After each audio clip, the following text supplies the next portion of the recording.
Pleasure of Living. July 20, 2025. On a sunny summer morning at the beach, back in 1988, when I was 5 years old, my dad said to me, Mauricio, when I turn 40, imagine things will be like this and that.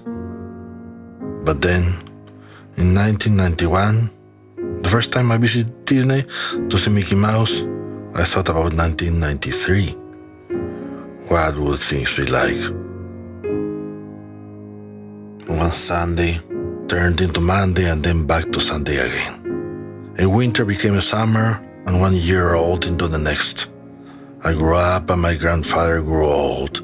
After that, I wasn't the same and my world changed.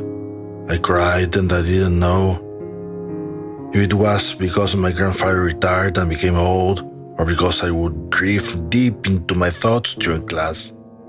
Well, my teachers didn't understand me and my classmates bullied me. One afternoon, without meaning to, listening to a cassette of trova music and inconsolable tears, I discovered the pleasure of good music. After that, I discovered classical music, a milestone that would mark my life until the end of my days.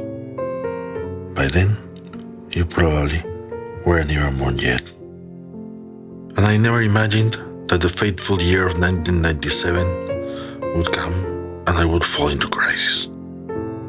That one afternoon, in the bathroom of my room, I would discover the pleasure of flesh. That later in the school, the innocence of an unconditional friendship with a friend would be confused with an homosexual relationship, and that this would earn me betrayals, bullying, and the abuse of cruel teachers. That a few years later, in a bad girl's room, luscious hips would give me the pleasure of sex. That a few years after that, in a high-end brothel, in an excessive orgy, I would find with other kindred souls the thing that would bring me pleasure on weekends in the years to follow.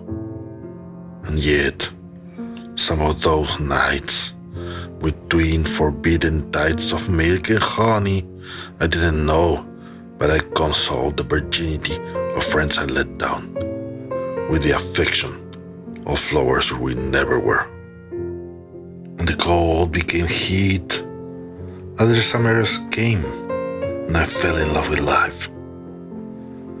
And when I thought I was ruined in social failure, I found reading as an academic incentive, but I embraced it as total redemption.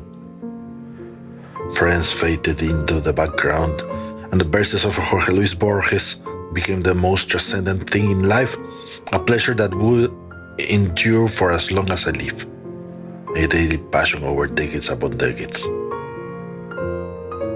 And in university, I discovered, in the midst of the party that is life, riding at dawn after wild nights of dreams of alcohol, the verses inspired by Pablo Neruda and Mario Benedetti.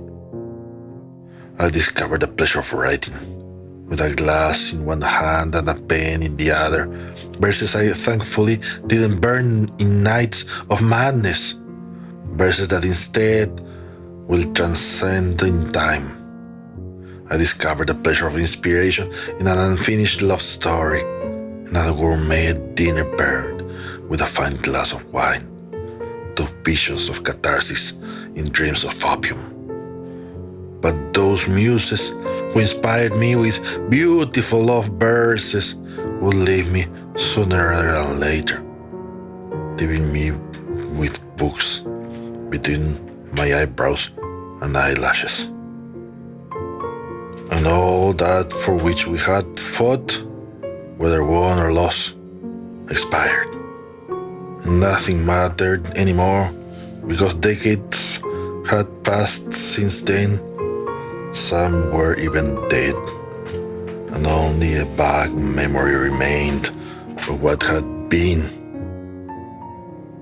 I wanted to chart new horizons, migrating to Paris, building a new life as a literature student at Sorbonne, leaving behind the dark past. Then, a plane carried me away, only for that same plane to bring me back again in the blink of an eye, but with a story that would remain only for me because no one else but you and I would care. But whether I had lived in New York or Paris, it was no more than a chimera, an illusion, because it meant nothing.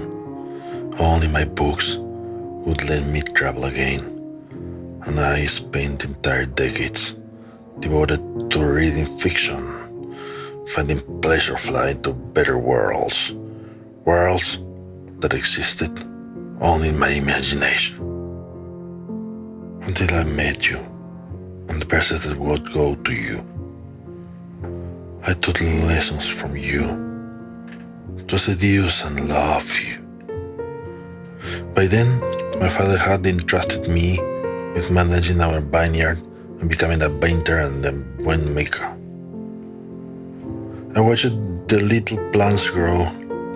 In autumn, the leaves turned red. In winter, they fell, leaving only weak trunks. Then the water began to flow again. Spring returned, the plants blossomed, leaves sprouted, and soon after, clusters appeared. With variation, they colored, and at harvest, I gathered the fruit that generously gave me rich wine. The plants grew strong, and with the patience of years, I learned that good things take time. I aged the wine for years in oak barrels, then bottled it, sold it and drank it, on nights of inspiration, writing you those verses you have still read, but I hope will be published before I die. And far from the frenetic life of the city, in the countryside, watching kittens grow as they drank the water from my fountain, with other peasants who take the time of those who know that everything will come in its own time, and that time will pass with the patience of knowing that it doesn't matter if you are not here. I waited for you to read this, that you are now reading.